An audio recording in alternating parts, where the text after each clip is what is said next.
ஒரு ₹10 பட்ஜெட்ல வீட்லயே எப்படி ஃபேஷியல் பண்றதுன்னு பார்க்கலாமா? அதுக்கு நமக்கு ஏதாவது ஒரு காப்பி தூள் இருந்தா போதும். Bru, Sunrise, Nescafe.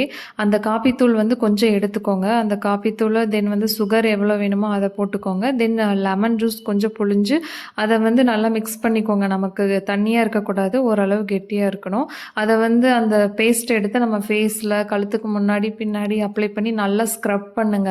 நல்லா தேய்ச்சு விடுங்க. ரவுண்டு இதில வந்து நல்லா தேய்ச்சு விட்டுட்டு ஒரு 20 நிமிஷம் நல்லா காய விட்டுட்டு அதுக்கப்புறம் ஃபேஸ் வாஷ் பண்ணி பாருங்க. உங்க ஃபேஸ் அந்த அன்னைக்கு ரொம்ப பிரைட்டா இருக்கும். தென் இது வந்து ஒரு மெத்தடு. அடுத்த மெத்தட் என்னன்னா, தக்காளி இருக்குல்ல, டொமேட்டோவ வந்து 2 ஹாஃபா கட் பண்ணிக்கோங்க. அதில ஒரு ஹாஃப் வந்து ஃபேஸ்க்கு போன்ற கஸ்தூரி மஞ்சள் இல்லைன்னா சமையல் மஞ்சள் தூள் ஏதாவது ஒண்ணு நல்லா தேய்ச்சு, அத வந்து ஃபேஸ்க்கு நல்லா ஸ்க்ரப் பண்ணி விட்டுட்டு, அது ஒரு 10 மினிட்ஸ் காஞ்சதுக்கப்புறம் ஃபேஸ் வாஷ் பண்ணாமயே இன்னொரு ஹாஃப்ல சுகர தேய்ச்சுக்கிட்டு, அந்த சுகர வந்து எடுத்து தக்காளியோட ஃபேஸில் வந்து தேய்ச்சி விடுங்க. சுகரை வச்சுட்டு இருக்க தக்காளியை தேய்ச்சி விட்டிங்கன்னா ஃபேஸ் அவ்வளோ பிரைட்டாக இருக்கும். இது ஒரு மெத்தட். தென் இதுவும் ஃபாலோ பண்ணுங்கள்.